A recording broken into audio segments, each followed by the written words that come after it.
Electrohomoeopathy के अध्ययन के क्रम में आज हम एनाटॉमी और फिजियोलॉजी वाले भाग में आप मसूड़ों की संरचना के बारे में थोड़ा सा अध्ययन करेंगे कि मसूड़ें कैसे बनी होती है, कौन कौन से इसमें सेल टिश्यू भाग लेते हैं, है ना, और कहाँ से जुड़े रहते हैं, इस पर हम चर्चा करेंगे। और फिर बाद में कौन कौन सी इलेक्ट्रोहोम्योपैथिक औषधियाँ इस पर कार्य करती हैं, इसके बारे में भी हम जानेंगे। तो सबसे पहले हम शुरू करते हैं आपको मसूड़ों की संरचना। मसूड़ों की संरचना में आपको कौन कौन से ऑर्गन भाग लेते हैं, सेल टिश्यू भाग लेते हैं। जैसे आपको जिंजाइवा यानी गम्स की संरचना में आपको एपिथेलियल सेल्स फर्स्ट में आपको आता है epithelial cells.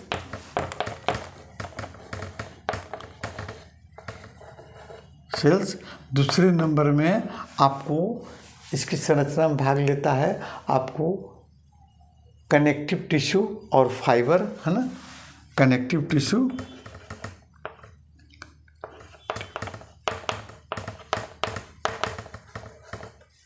Fibre.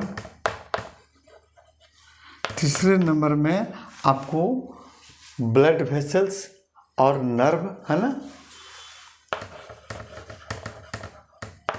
Blood vessels, उसके नर्व और पेरियोडेंटल लिगामेंट, है ना, पेरियोडेंटल लिगामेंट और फिर आपको सल्कस।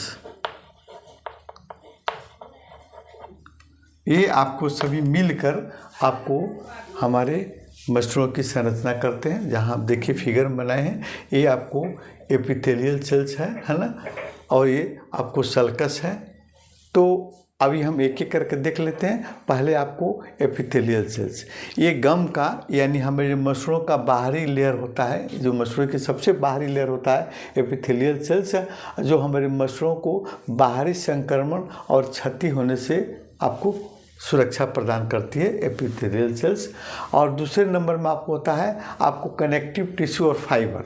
इसके अंदर, है ना, एपिथेलियल सेल्स के अंदर और उसके अंदर वाले भाग, मसूड़े के अंदर वाले भाग की संरचना करता है कौन, एपिथेलियल सेल्स। और ये क्या करता है, कनेक्टिव टिश्यू और फाइबर, और ये क्या करते हैं, आपके मसूड़ों को मजबूती प्रदान करते हैं, जिससे आपके दांतें सुरक्षित रहती हैं।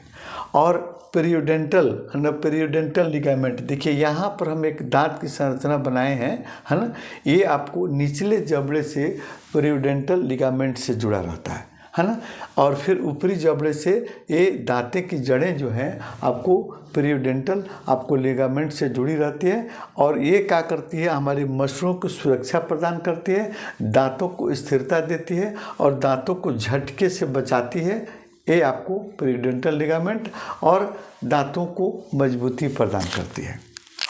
ब्लड वेसल्स, इसमें पतले पतले ब्लड वेसल्स हैं जो हमारे आपको इन मसल्स के आपको गम्स जो जिंजाइवा है उसमें आपको ब्लड सप्लाई करते हैं, उसको ऑक्सीजन देते हैं, पोषक तत्व की पूर्ति करते हैं, ब्लड सप्लाई देते हैं।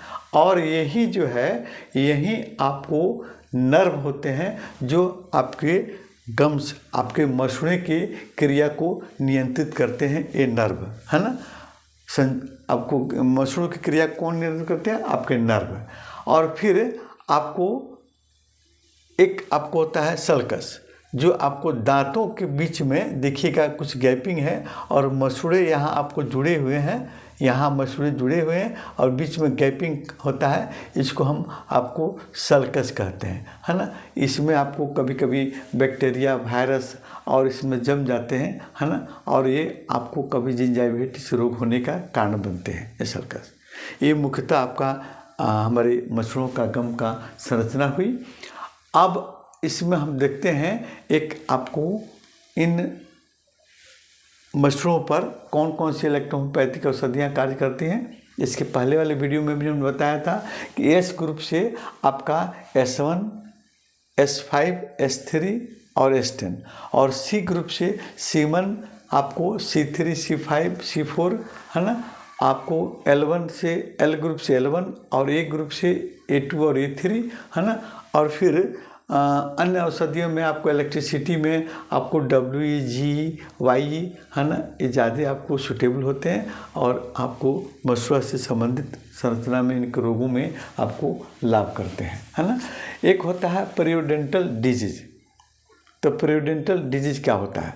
तो पेरियोडेंटल डिजीज का मतलब होता है कि पेरियोडेंटल भाग में, यानी आपके दांतों को जड़ों में, वहाँ जो मसल्स रहते हैं, मसूड़े के भाग रहते हैं और दांत के जड़ों के जो लिगामेंट से जुड़े रहते हैं, तो वो एरिया जो है, वो क्षेत्र आपका रोगग्रस्त होता है, पेरियोडेंटल डिजीज कहलाता है। जैसे उस भाग में, मसूड़े में, दांतों की जड़ों के मसूड़े में आपको घाव हो जाना, उनके लिगामेंट में आपको एब्सेस हो जाना या फ्रैक्चर हो जाना, है ना, ये आपको पेरियोडेंटल डिजीज के नाम से हम लोग जानते हैं, है ना।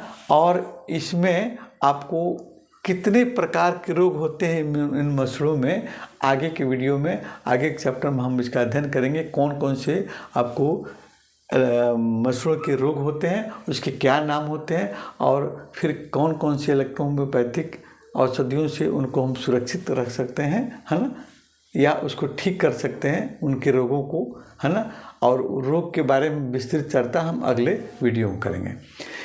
इसी क्रम में आपको एक शब्द आता है, आपको मसूड़ों और दांतों की आधार हड्डी और उसके पास की संरचना के रोगों को पेरियोडेंटल डिजीज के नाम से हम जानते हैं। तभी तो पेरियोडेंटल डिजीज के बारे में हम जिक्र कर लिए हैं, है ना।